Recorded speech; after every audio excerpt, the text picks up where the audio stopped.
This is another example from the Jonathan Kress set of slides. Find the area of the region bounded by the spiral r equal theta.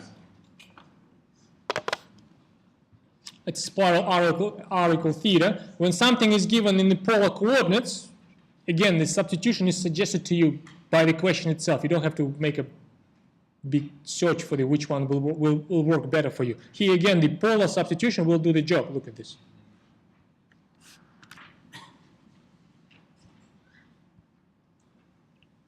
Here's my spiral, half of it, and then a straight line for the bottom bounding line. Under the polar map, that's a spiral. If I call this, if this is my omega, if I use the polar map as before,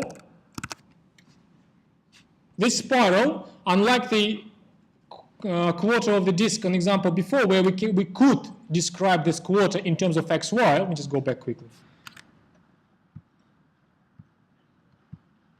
You see, this quarter, in principle, you can produce some sort of description in xy terms, and you can, from that description, do a repetition directly via Fubini.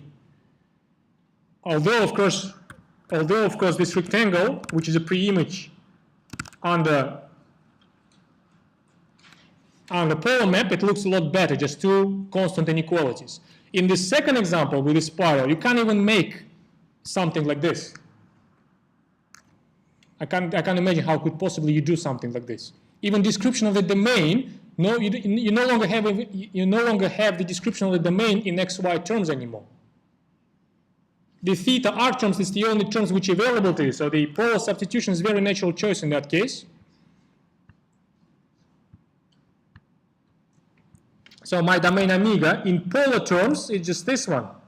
Your theta angle take the spread from 0 to pi. Your r take the range between 0 and theta. That's the area covered by this inner part of my spiral. So this is the pre-image of my area here, of my omega.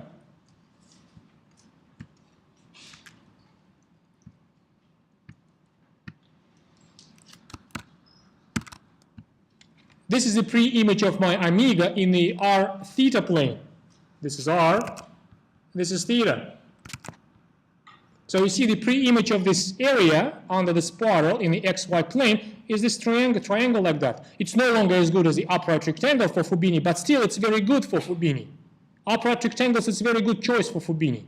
So what we do substitution. If I need to find the area of this part under the spiral, which is this double integral, I do substitution. Again, I need to correct this for the determinant.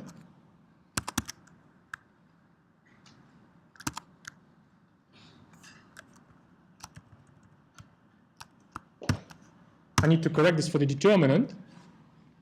That will be my area. The Jacobian here, it's the same Jacobian.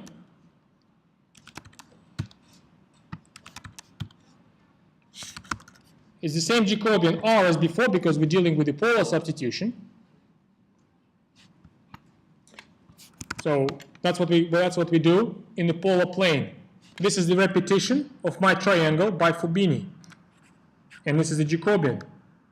This, of course, no longer factors in pure r and pure theta terms, because function itself is factorizable, pure r and pure theta, but the domain is no longer upright rectangle, so you can do the trick I did in my other example. But still, this repetition is a simple repetition, right? The inner integral, when you compute that, that will be this expression. The antiderivative in my square brackets, r squared by 2, double substitution 0 theta, makes it this single integral. Theta squared, for which another antiderivative, theta cubed by 3, and that's the final answer to the area under this spiral, pi cubed by 6.